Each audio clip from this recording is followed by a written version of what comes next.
BERSERK celebrated its 30th anniversary. What are your thoughts on this? Frankly speaking, my impression is that I have been drawing manga without any change, and then 30 years have passed. Looking back, I had been conscious of the 30 years because of the changes in my environment rather than my work. I have moved studios several times, so I feel the passage of time through the accumulation of these changes. If this were a regular serialized work, I would finish one series, have a break, and then start the next series, and so on. And life changes along with it. But in my case, I have been drawing BERSERK at the same pace for 30 years, so nothing has changed, even though it is my anniversary. So the move is symbolic of the passage of time. Is it because the studio has become too small for you to continue the serialization?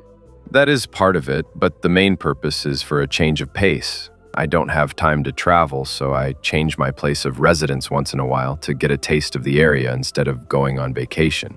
I move about every 10 years, but I'm thinking it's time to settle down. When you made your debut, did you expect BERSERK to grow to this level? No, I think it is difficult even for a manga god to have a vision of the series continuing 30 years later. In fact, even when I was young, I did not have such a vision of becoming a manga artist in the future.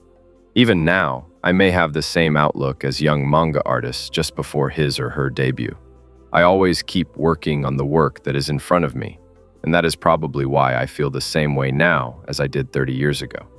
There has been no major change in my feelings or stance toward my work, but I think I became accustomed to it. Does it mean that you become more capable of doing more as a cartoonist? It's not so much that I became capable, but rather that I slided to a different place. In fact, as I am able to draw more than I used to, there are some areas where my hand is slowing down and other areas where it's decreasing. When the range of expression I have expands, I am able to draw more, which means that the manuscript takes longer. It's like I'm competing for a piece of the pie inside myself, where one side gets more and the other side gets less. In the past, I couldn't draw well, so my manuscripts were fast. I never stopped drawing because I couldn't come up with any more visions. But drawing naturally gets better if you keep on drawing, and when it does, you start to find more and more parts which get your nerves. And when you step into it, the lid of the kiln of hell opens. This was especially noticeable after we went digital.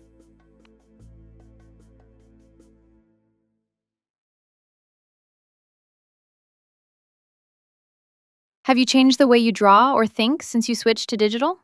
Digital technology is convenient and has made things easier, but it has also encouraged my nature to draw more, which, as I mentioned earlier, has made it more time-consuming. For example, detailed images are bad for the eyes, so I try to enlarge them with the liquid crystal tablet. Then, I end up drawing in response to the size of the enlargement. Then I realize, this is a small frame in the original manuscript. When I return to the actual size, the picture is very detailed, but it's bothersome to redraw it twice, so I end up drawing other pictures based on it, and that slows down the process. I'm quite swamped by technology. Digital technology is indeed very convenient because you can paint and erase in one action. I no longer have to do tedious work like whitewashing in analog manuscripts, but I can't help falling into a hole because of my nature. Looking back on your past works, do you feel that you have grown or changed? As far as painting is concerned, I can paint as I want. No, not really. Maybe I haven't changed after all. In my case, about 1 to 2 weeks after finishing a manuscript, I would say, I did it, but after that, it fades away. I don't mean to be rude to the readers, but the manuscripts I have painted inevitably become a thing of the past, and I don't look back on them much anymore. Your mind immediately turns to what you will draw next. It is a causal business in which you can't enjoy what you have created. I look back at the book as a reference for drawing, but I don't read it back very often. It will probably be many years after the serialization of BERSERK is over that I can look back on it myself. By the way, what kind of requests did you have for this Great BERSERK exhibition? I left all the management and picture selection to the commissioning companies. However, I can assure you that not a single painting was skimped on, so I can guarantee the content of the exhibition. As for myself, I would be embarrassed to hold an exhibition. So, one thing I have requested is to exhibit as many black and white manuscripts as possible, since black and white manuscripts are the main business of a cartoonist rather than color ones. I hope that visitors will enjoy the details of the raw manuscripts and the corrections made to the whites, which cannot be seen in the book. Do you visit exhibitions of other artists? A while ago, I went to an exhibition of Chika Umino. I would like to go to more exhibitions, but I can't find the time. I was lucky enough to be able to go to her exhibition, and I felt it is good to see raw manuscripts which contain a kind of spirit. Her drawings are soft and fluffy, and her personality really comes through. The wide range of fans who gathered at the exhibition was also very enthusiastic. You are looking forward to seeing visitors to Great Berserk exhibition. I am sorry that I have not had the opportunity to engage with readers like this for almost 30 years. In the early days, a then-editor once organized a dinner event with me for fans. I met with more than a dozen readers who had sent me many fan letters at an African restaurant. It was a pretty generous era.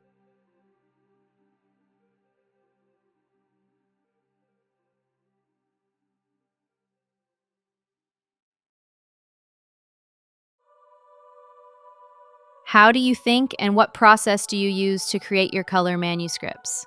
It is not that exaggerated. As for the fate of color illustrations for manga that are used for book and magazine covers, there is a limit to what can be drawn. The space available is surprisingly limited due to the logo or title, and for a book, the illustration has to catch the attention of the bookstore.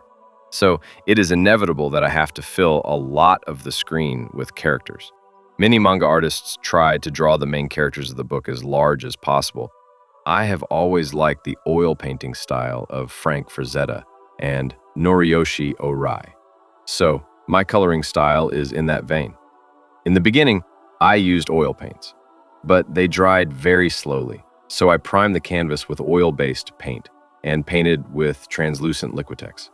However, if I tried to create subtle gradations with that method of painting, it would take a long time, with many coats of paint.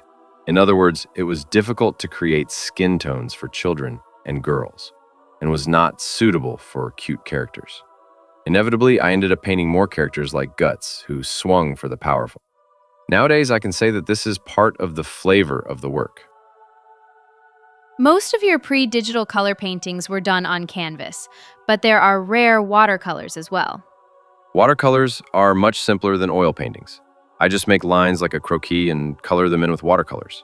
I don't necessarily have a favorite painting medium, but since my favorite paintings are of the oil painting type, I think I inevitably ended up with canvas and oil paints. Now I have moved to digital color, but digital allows me to do gradation and other things as I want. With canvas, it takes me a day just to do the priming, but with digital, once I decide on a color, I can start painting in one shot. On the other hand, hand painting can get better by accident in the process of painting. With digital, you can control everything, but on the other hand, there is also a taste that you lose there. So you are saying that it is difficult to create something unexpected with digital. Analog is about how to take advantage of coincidence, and this was also the case with the penning of black and white manuscripts. With digital, everything is under control, so it becomes a little more rigid. What was your impression when you started digital drawing in the last few years? In the beginning, I was upset. However, the transition of color manuscripts was easy and the benefits were great. Gradation was easy and color work was faster because corrections were more available. The comic book manuscripts had some benefits and some downsides. I mean, I think it's getting slower, but this depends on the content of the current series, so I can't say for sure. As I mentioned earlier with color, digital allows me to get closer to my image with precision, but I lose the taste of live action of the one-stroke raw manuscript. However, it is a bit difficult to go back to hand drawing. There are many advantages, and digital is perfect in terms of handing off the work to assistants. In some aspects, analog was better for me in terms of simply drawing my own pictures. But when I think about the division of labor, digital is the way to go. Did the digital process change the content of your drawings? I am now able to work more on backgrounds and scenes because I am able to write faster and have more material to work with.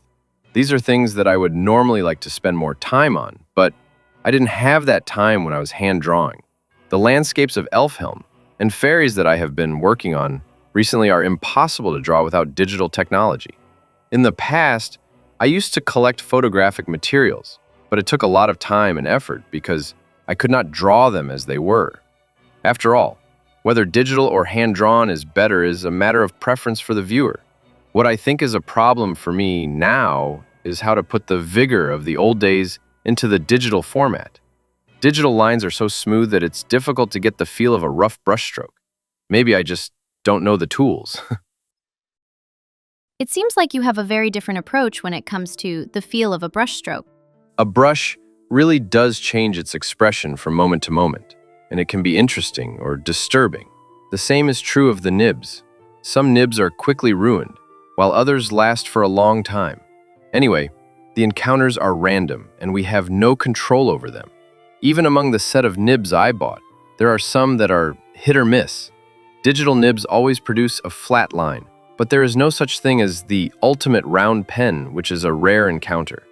Even with brushes, there are brushes that have just the right amount of splintering to suit your habits. Such ultimate items that occur by chance do not appear in the digital world. Now let me ask you about your ideas on storytelling and characters. Has the way you make manga changed over the past 3 years? It probably hasn't changed. I give advice to my assistants on their rough layouts, so I often wonder how I am doing. And I think I'm getting better at systemizing and verbalizing my ideas. However, I still do it unconsciously. Please tell us about your approach to manga, even if only in passing. It's a long story until BERSERK was created, so I'll use a recent example. It is an RPG-like flow where Guts and his friends make friends and go to the destination together until they arrive at Elfhelm. But the idea for this series started with, let's follow all the promises of fantasy.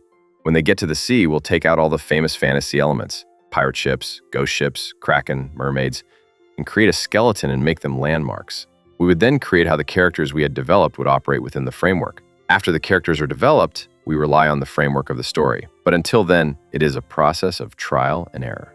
I move forward by thinking, I'm going to create an episode to show this aspect of this character, or when this character and this character are involved, this aspect will be emphasized. When Guts is involved with Griffith, he looks up to him and challenges him, and as a result, his immature side is emphasized. When he gets involved with Izidro or Shurka, he shows a more dependable side, as if he is telling a child off.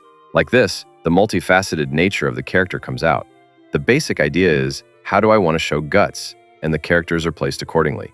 Now that everyone is close to the main character, we place characters to show this side of Izidro. And from there, new sides of the character emerge, and the chain of events continues. I believe that if we try to express characters through relationships, the story will develop well. How do you think about the frame layout and picture composition of the manuscript? The action of Guts, in particular, is cut in a way that gives it great power. I draw with my own senses, so I have no special awareness. When I was in college, I used to accompany Koji Mori of Holy Land and Suicide Island to his martial arts practice. I took his punch and learned from him as well. If I wanted to punch, he would tell me to step out, convert it into a rotational movement with the hips, transfer it to the arm, and throw it out as if you were going to hit it so it becomes straight. Mori taught me in great detail how the body is supposed to move in this way. That may have helped me to acquire a little sense of the body. The way Guts swings his sword is an application of this. First, I draw the foot to step out. Then he stays there, and then he slides his foot. Then I drew his rotating hips and swings of the sword. I put the consistency I learned with my body into the frames, which is why there are so many scenes where I am stepping on the ground. That's why you are describing the power and weight.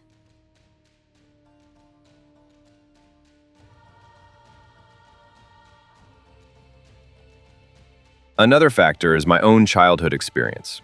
When we were children in the Showa period, there were biker gangs and normal gangs in Japan. There were dangerous places in town, and even children could be poked by someone if they lived a normal life. Experiencing pain through the body was realistic. BERSERK is a manga that I started to draw during that period, and I think that is why my physical sensations from that time still remain in my mind. On the other hand, I have the impression that fantasy manga these days have less violence. Perhaps it has changed since our time, and they have moved on to the sensation of moving avatars in games. And because of the physical sensation of avatars, it is acceptable to depict thin girls flying around and wielding huge weapons. Of course, this is not to say that either the past or the present is better, but it is a change of the times. And interestingly, this is only true in Japan. Maybe the reason why characters in other countries are still muscular is that there are many places where security is still poor. Looking at that alone, Berserk may be the global standard. It is true that the action, with its weight of guts, is unique compared to today's fantasy. That is a reason why Guts' sword fights are different from those in other works. First of all, I was not familiar with Western swordsmanship, so I thought about what I should do to portray a black swordsman there. If I made a sword-using opponent, the depiction of the battle would be an exchange of techniques, and it would be beyond what I could depict based on my knowledge and experience. That is why I decided to throw the characters into a setting where swords are prominent, rather than sword battles. I decided to make the enemy a monster or a specter, an opponent that could not be defeated by ordinary swords or fine techniques, and fight them with a single swing of a huge sword. Since I was not qualified to draw using information, I decided to draw using the manga technique of placing strange things in strange places and creating charm through the discomfort they generate. This is the exact opposite of Mori, who is able to use his own fighting experience directly in his manga.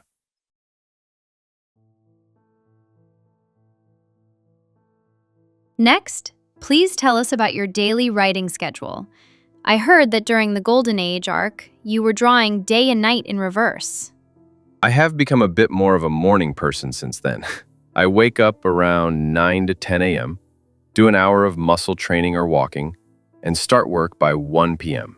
I work on the manuscript until about 3 a.m., eating meals in the middle of the day. The manuscript period is like that, but I draw a rough layout every 2 days. However, even though I am fast at writing rough layouts, I am inevitably late with the manuscript. For my new project, Duruwanchi, I make my own rough layout and make character settings, then hand the carefully drawn drafts to my assistants, who ink them.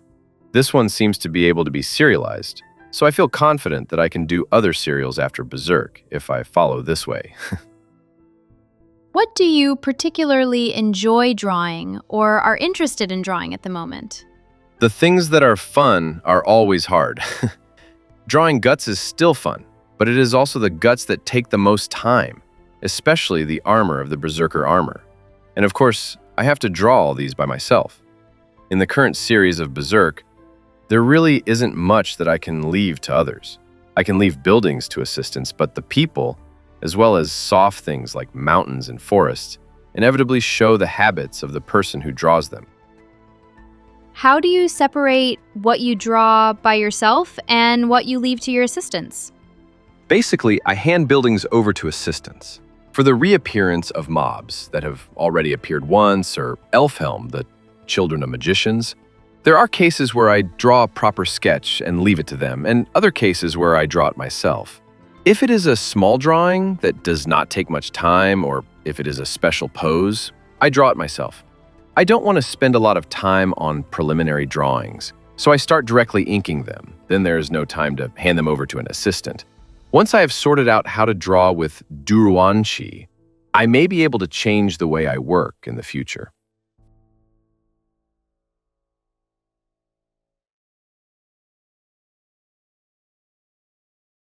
In another interview, you once said, "I can picture a 3D composition in my mind, turn it around, and draw it from any angle." What kind of training did you have for this? I don't know how to say it myself, but I think it may have been a special ability I initially had. I became aware of it in high school. Mori was the first person to say out loud, "That's weird." And at the time, I thought, really? There were many people around me who were good at cartoon drawing, but certainly there were not many who had the same way of perceiving three-dimensional objects. I was insanely good at things like making three-dimensional drawings in technology class, so I don't feel that I studied it in a special way. Everyone has a specialty where parameters jump out, and in my case, I think I had a high grasp of drawing and three-dimensionality. Conversely, my parameters for storytelling were dented, and I was aware of it, so I studied hard. Did you feel that you had to study hard in the area of drawing? As most cartoonists who excel in drawing would probably tell, that they all draw because they love it, and they gradually get better at it. They always find themselves drawing something on a piece of paper. I still do graffiti too. And when I see something interesting, I try to draw it through my own filter, thinking, can't I use this in my own manga?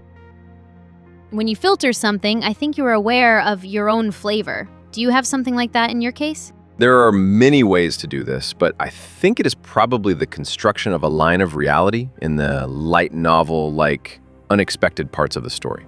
I feel that I try to twist something that might be juvenile in such a way that the general public can see it.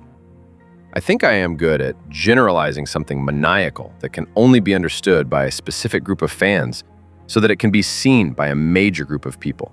I myself am a geek, but I also believe that my senses are close to those of ordinary people. The range of things that I can understand and like is probably no different from that of the general public. In other words, when I draw something, I go through a sifting process. So even if it is a niche subject matter, I can fit it into a form that ordinary people can understand. I think that is what I have.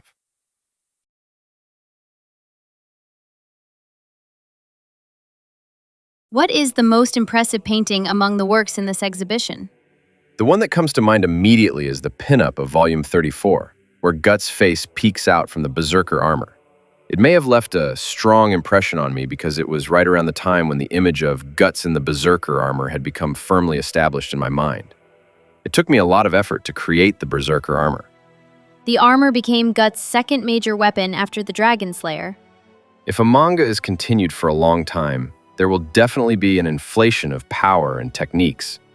But that inflation should be controlled. In a weekly serialization, the manga may be drawn with a lot of momentum, and it may become difficult to keep up at the end. That is why I try to control inflation as much as possible. In Berserk, there are two major inflationary events: when magic is introduced and when the berserker armor is introduced. Both are elements that take what we have been selling in Berserk to the next stage. When magic appears in the story, the worldview changes. And when Guts moves in his armor, he deviates from the human physical sensation that we have depicted in the past. We have to be aware of this and inflate it. The colors I have just mentioned were painted when I felt that the inflation had worked. The calendar pictures I painted with light colors, and the pictures for card games are also memorable because they are different from my usual colors. I enjoyed being able to draw scenes of Guts and his friends in their everyday lives without being bound by the restrictions of a book. And for a while, I even drew in light colors on the backs of the pinups in the book. I wanted to draw scenes of their travels in this way, since light-colored paintings are suitable for creating a sense of everyday life. Since around the time Shirka and the others joined, there has been an increase in the number of fun travel scenes. Gathering a group of friends and traveling together is the basis of fantasy entertainment. I started Berserk in 1989, and at that time, the atmosphere was such that even ultra-violent works were acceptable. But after such a long period of entertainment, everyone is hurt and tired, and maybe they can't stand all the violence anymore. It's getting harder for me to read manga too, and I think I'm getting older. How do you get your so-called input from other works? First of all, there are those that I look at as a hobby and those that I read as necessary material for writing. For example, I read ancient materials for painting druanchi and iron guns. That is something that I enjoy reading about. I don't know if it is an input because I look at what I like without any direction, but I often read light novels these days. I probably spend more time reading light novels than manga. As for video, I still watch anime, and I tried my best to watch foreign dramas, but it's tough for me because it's so long. Instead, I'm looking back at things I used to like. I've been watching Wolf with Children, Monjiro Kigarashi, Zatoichi, and so on. Is there a reason why you watch a lot of light novels? I sometimes say cool things like, I need to know what young people are up to these days, but I just like them. There are quite a few works that impress me, and it's nice to be able to read them quickly, from the serious ones to the jokey ones. I think it's amazing that you can make such an interesting read with just character interactions. I can't draw a story unless it's an episode or a story. I mean, I don't think anyone is looking for a conversational drama. Do you think that the stimulation you receive from outside influences your own manuscripts? I don't think I've been influenced by light novels, but I have been influenced by works I've seen in the past. I think it is a mixture of various things rather than any one particular work. Also, what I think about my love of light novels is that the reason I am enjoying the content I am seeing today is because there is something in it that is common to what I used to like in the past. Otherwise, Berserk might have become something that young people wouldn't be able to follow at all. What episodes of Berserk so far have been particularly memorable for you? The time of the Band of the Hawk was absolute. The process of gathering the main characters of today was fun, and the subsequent journey, like a quest in an RPG, was fun too. It was all fun. Another way to think of it is the Lost Children's chapter. That story is also a series to remind readers of the basic form of the Black Swordsman when the Band of the Hawk is over and Guts returns to the Black Swordsman. It's structured as the Black Swordsman comes from somewhere and kills demons. And the quintessence of the Lost Children's chapter is the golden pattern of Guts, who seems human at first, but when he slays the monster, he looks like a monster, and conversely, the monster looks like a human. The fact that I was able to depict this in a self-aware way left a lasting impression on me. That episode has yet to be animated, but it is indeed ethically difficult.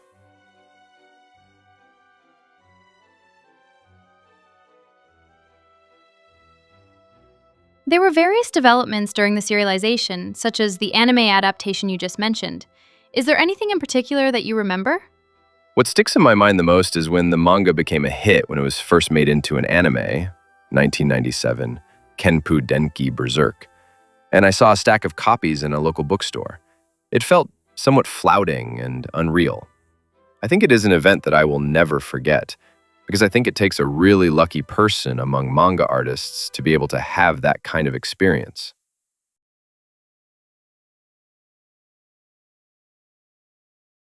What are your future plans for Berserk?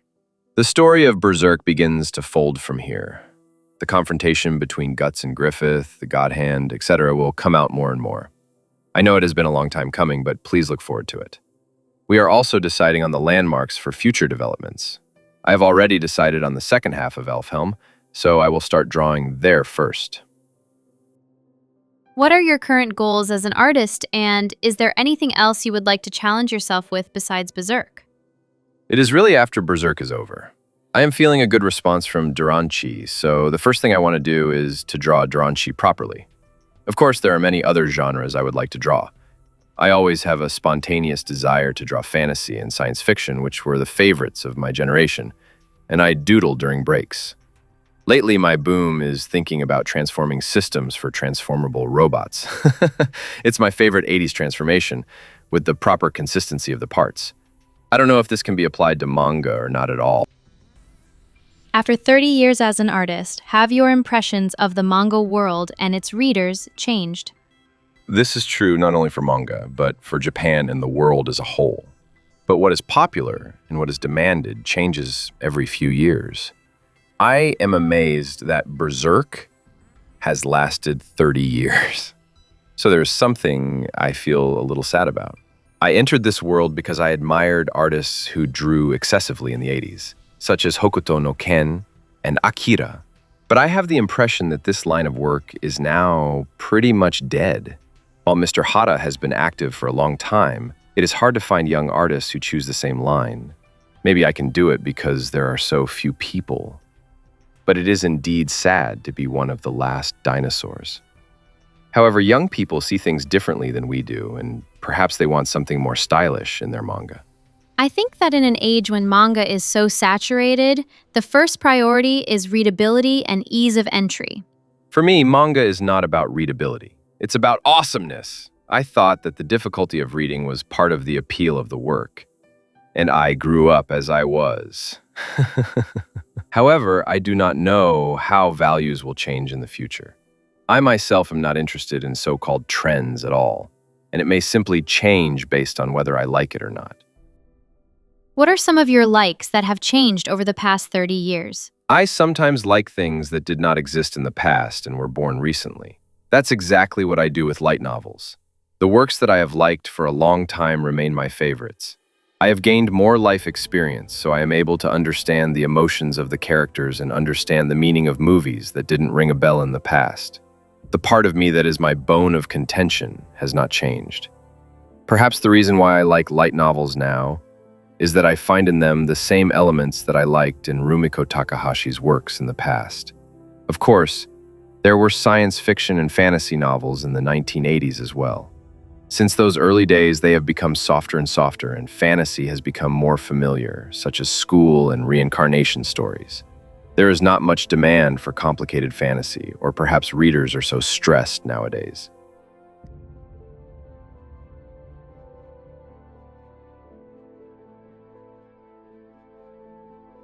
Certainly, the environment surrounding manga is very different now than it was in the 1980s. When we were children, we had a lot of hurdles to overcome in order to gain recognition. Even if you drew a manga, you had to submit it and win an award to have it read by the public. Now, individuals can publish their manga on the internet, but now it is easier to be exposed to criticism from others, so it is a different kind of difficulty.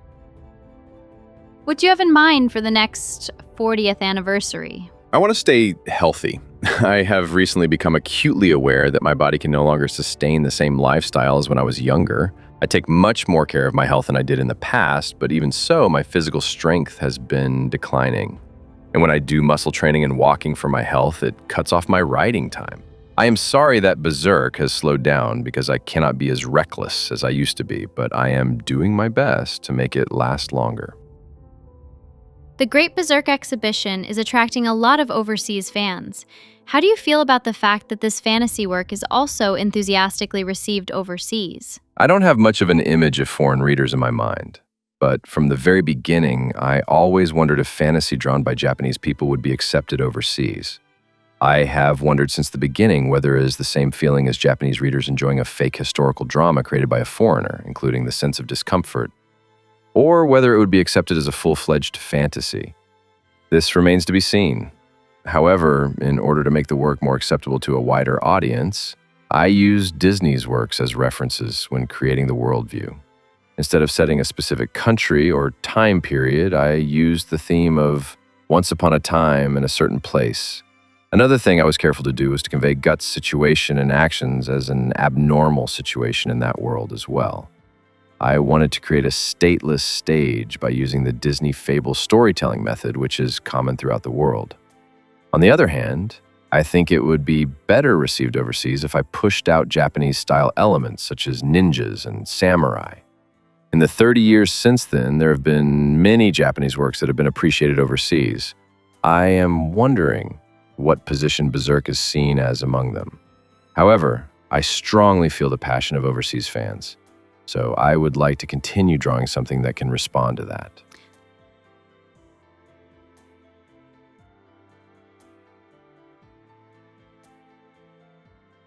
Lastly, could you give a message to the visitors of the Great Berserk exhibition? Those who have been reading Berserk from the beginning are my friends who have lived through the same era. Thank you for your longtime support. I look forward to continuing to work with you. And to those of you who have left and returned on this occasion, I would like to say, welcome back. Berserk is still here as it was. And to the young people who are newly interested in this manga, I would like to say, with all due respect, that the manga of the 80s is also great. Berserk started in 1989, but I myself have continued to draw it as a manga of the 80s. I think of it as a kind of tale that has been growing since that time. I hope you will start with this and reach out to what we were crazy about. Thank you very much.